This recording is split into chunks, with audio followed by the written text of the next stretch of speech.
இருக்கக்கூடிய இடம் நம்ம பகுதி தான். இந்த விழுப்புரம் மாவட்டத்தில் இருக்கக்கூடிய இந்த மரக்காணம், பிரம்மதேசம் எல்லாம் தர்பூசணி விவசாயம்.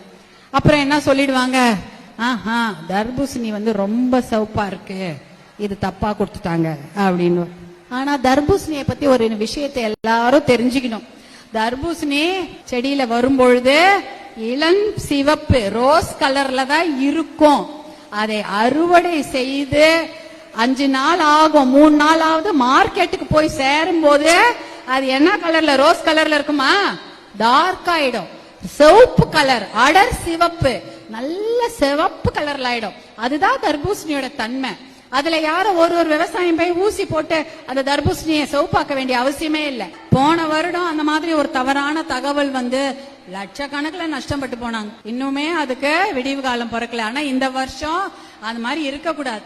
தர்பூசணி கிட்டத்தட்ட டன்னுக்கு ஒரு 15,000-20,000 வரணும். வந்தாதான் லாபம், இல்லைன்னா லாபமா கிடையாது. நம்ம ஊர்ல என்ன சொன்னாங்க, வேளாண் விளை பொருட்களுக்கு விலை நிர்ணயம் செய்வதற்காக தனியாக ஒரு குழு அமைத்து ஆணையம் அமைக்கப்படும் சொன்னாங்க.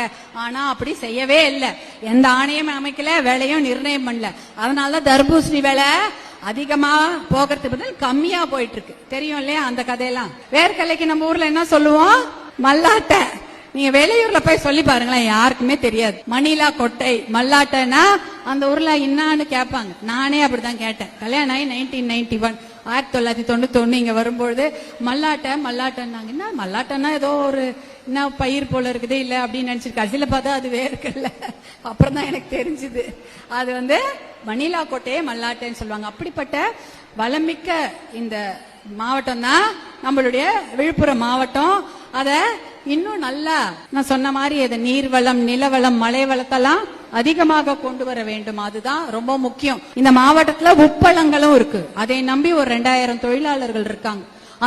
இந்த மாவட்டத்துல தான் 25 லட்சம் டன் உப்பு இந்தியா முழுக்க போகுது, தெரியுமா? இந்த மரக்காணம் பகுதியில தான் அதிகமாக உப்பளங்கள் இருக்கிறது. கிட்டத்தட்ட 3000 ஏக்கர் உப்பளங்களாவே இருக்குது. அப்படி எத்தனையோ தொழில்கள் இருக்கு. அதுக்கெல்லாம் உற்சாகம் கொடுத்து ஊக்கம் கொடுத்து மக்களை நல்லா வாழ வைப்பாங்கன்னு பார்த்தா தெருக்கு தெரு, சந்துக்கு சந்து கடையை திறந்து விட்டு பசங்களுக்கு குடிப்பழக்கத்தை மட்டும்தான் கொடுத்துருக்காங்க. வேற எதுவுமே இல்ல. 2 வயசு குழந்தையில இருந்து 70 வயசு பாட்டி வரைக்கும் பாலியல் வன்கொடுமைன்றாங்க. பேப்பரை தரங்க, தினம் ஒரு செய்தி. அப்படியே பதைக்குது நெஞ்சு. இப்ப அரசாங்கம் தான் அதை நம்மள பாதுகாக்கணும். அவங்களுடைய கடமை என்ன, நிறைய காவல்துறைக்கு நிறைய அதிகாரிகளை கொண்டு வர வேண்டும். நிறைய போலீஸ் ஸ்டேஷன் வரணும். அவங்க இருந்தா தானே நம்ம பாதுகாப்பு, அவங்க தானே நம்ம பாத்துப்பாங்க.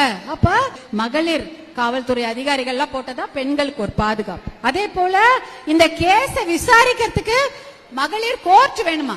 50 கோர்ட் இருக்கணுமாமா, 20 கோர்ட் தான் இருக்கு. எத்தனை கேஸ் தெரியுமா? 15,000 கேஸ். 7,000 கேஸ் பெண்கள் மேல் நடத்தப்படும் பாலியல் வன்கொடுமைகள், பாலியல் வன்கொடுமைகள் ரெண்டும் சேர்த்து. இன்னொரு 7,000 கேஸ் பெண் குழந்தைகள், ஆண் குழந்தைகள் மேல் நடத்தப்படும் பாலியல் வன்கொடுமைகள், கொடுமைகள், குழந்தைங்களை கொல்றது, குழந்தைங்களை கூட்டிட்டு போய் பாலியல் வன்கொடுமை செய்யறது. இது அது ஒரு 7,000, இது ஒரு 7,000. இந்த 15,000 கேஸ விசாரிக்க கூட முடியல. ஏன்னா நீதிமன்றங்கள் இல்ல. அப்ப ஒரு கொடுமை நடக்குதுன்னா அதை தடுக்கணும். தடுக்கிறதுக்கு இங்க வழி கிடையாது. அந்த கொடுமை நடந்துருச்சு, அந்த நியாயமாவது வழங்கணும் அவங்களுக்கு. அதுவும் பண்ணல, அப்படியே கிடக்குது. அப்படியே கிடப்புல போட்டு பாதி கேஸ விசாரிக்கிறதுக்கு கூட நேரம் இல்ல. அதற்கு நிறைய நீதிபதிகளோ நீதிமன்றங்கள் கிடையாது. அப்ப பெண்களுக்கு நமக்கெல்லாம் என்ன பாதுகாப்பு? யாரும் பாதுகாப்பு, இவங்க பாதுகாப்பு கொடுக்கவே போறது இல்ல.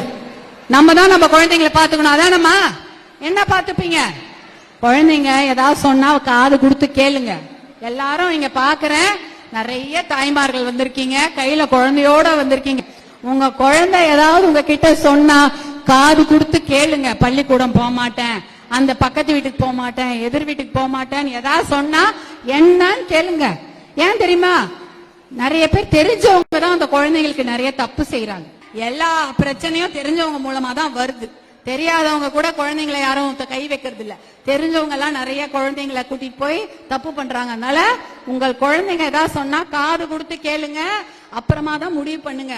குழந்தைங்க எது சொன்னா தப்பா சொல்லுது, பொய் சொல்லுது, அது ஏதோ ஸ்கூலுக்கு போக கூடாதுன்னு அடம் பிடிக்குதுன்னு நினைச்சு அத கவனக்குறைவா விட்டுடாதீங்க. ரொம்ப ரொம்ப முக்கியம், உங்கள் குழந்தைகள் சொல்வதை காது கொடுத்து தாய்மார்களாகிய நீங்கள் கண்டிப்பாக கேளுங்க. அவங்க நிறைய விஷயத்த உங்களுக்கு சொல்லுவாங்க. நிறைய பெண்கள் மகளிர் வந்திருக்கீங்க, அதனால்தான் இதெல்லாம் சொல்றேன். இந்த பெண்கள் பாதுகாப்புக்காக நிறைய விஷயங்களை நம்ம செய்ய காத்துட்டு இருக்கிறோம். அப்ப இந்த ஊரை பத்தி நான் பேசிட்டு இருந்தேன்ல, விழுப்புரம் மாவட்டம். இந்த ஊர்ல இருக்கும் பொழுதுதான் மருத்துவர் அன்புமணி, உங்க பிள்ளைக்கு என்ன ஞாபகம் வந்துச்சு, கிராம பகுதி மக்கள் இங்க இருக்கிறாங்க, நம்ம அவங்களுக்கு ஏதாவது செய்யணும்.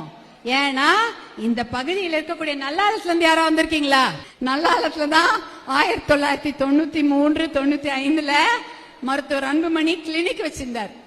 அங்கதான் 2 வருஷம் ஒரு கிளினிக் வச்சு, தனியாக ஒரு கிளினிக் வச்சு நடத்தி மருத்துவ சேவை கிராமப்புற மக்களுக்கு அப்ப செஞ்சுட்டு இருந்தாரு. நான் வீடியோன வீட்டுல இருந்து அவருக்கு சாப்பாடு பஸ்ல கொடுத்து அனுப்புவோம். அப்போ அந்த நல்லாலம் அந்த மாதிரி அங்க அதிகமாக வரக்கூடியது எது தெரியுங்களா? சாலை விபத்து. அடுத்தது பாம்பு கடி. அப்பெல்லாம் பாம்பு கடிச்சா பிழைக்கவே முடியாது.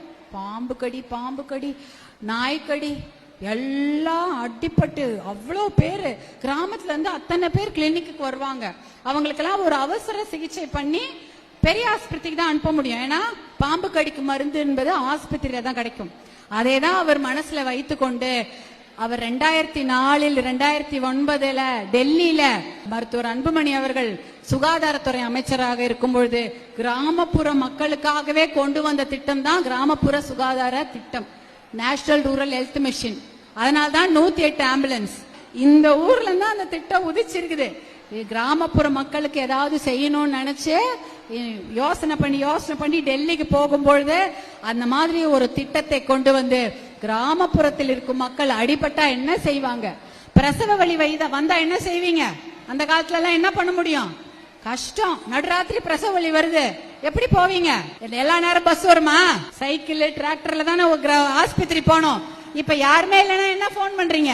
108 என்ற நம்பருக்கு போன் பண்ணா வண்டி உங்க வீட்டு வாசலுக்கே வந்து உங்களை கூட்டிட்டு அருகில் இருக்கக்கூடிய மருத்துவமனைக்கு போகுது. அந்த 108 ஆம்புலன்ஸை கொண்டு வந்தது மருத்துவர் அன்புமணி அவர்கள் தான். அதுவும் யாருக்காக? உங்களுக்காக அவங்க கொண்டு வராங்க. ஏழையா இருந்தாலும் சரி, பணக்காரர்களாக இருந்தாலும் சரி, தனியார் மருத்துவமனையாக இருந்தாலும் சரி, அரசு மருத்துவமனையாக இருந்தாலும் சரி, காசு கொடுத்து பார்க்கப்பட்ட வைத்தியமா இருந்தாலும் சரி, இலவச வைத்தியமாக இருந்தாலும் சரி, பொண்ணு பையன் குழந்தை, சின்ன குழந்தை, பெரியவங்க, வயசானவங்க, விவசாயி, பெரிய பணக்காரங்க, யாரா இருந்தாலும் சரி, எந்த ஆஸ்பத்திரிக்கு போனாலும் ஒரே ஒரு முறைதான் அந்த ஊசியை ஒருத்தருக்கு போடணும், போட்டுட்டு அந்த ஊசியை தூக்கி போட்டுடணும் அப்படின்ற சட்டத்தை கொண்டு வந்தது யாரு? உங்களுடைய பிள்ளை, உங்க ஊர்ல பிறந்த அந்த பிள்ளை மருத்துவர் அன்புமணி தான் அந்த சட்டத்தை கொண்டு வராரு. திடமான எண்ணத்தோட மருத்துவர் அன்புமணி இருக்கார். அவர் இன்னைக்கு ஒரு மிகப்பெரிய வெற்றி கூட்டணியில இருக்கிறார். தெரியும்ல, எல்லாருக்கும் தெரியும். அந்த கூட்டணியிலயும் நிறைய சகோதரர்கள் இருக்காங்க. எல்லாருமே உங்களுக்கு நல்லது செய்ய காத்து கொண்டிருக்கிறார்கள். எதுக்கு? மக்களுக்கு நல்லது செய்யணும்.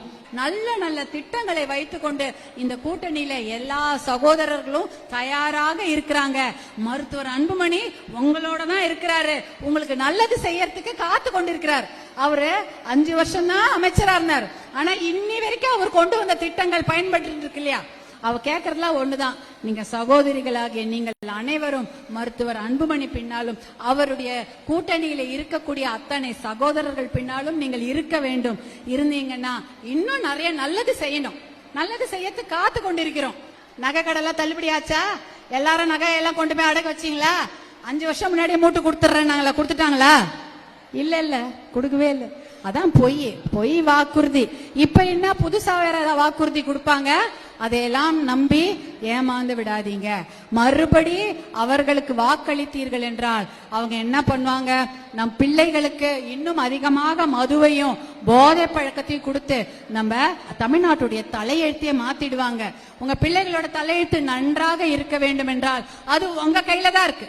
பசங்களுடைய நல்ல வாழ்க்கையை உறுதி செய்ய வேண்டும் என்றால் இந்த சட்டமன்ற தேர்தலில் நீங்கள் மருத்துவர் அன்புமணி, உங்க அண்ணா அன்புமணி பின்னாலே அனைவரும் ஒற்றுமையாக இருக்க வேண்டும் என்று உங்களை அன்போடு கேட்டுக்கொள்கிறேன்.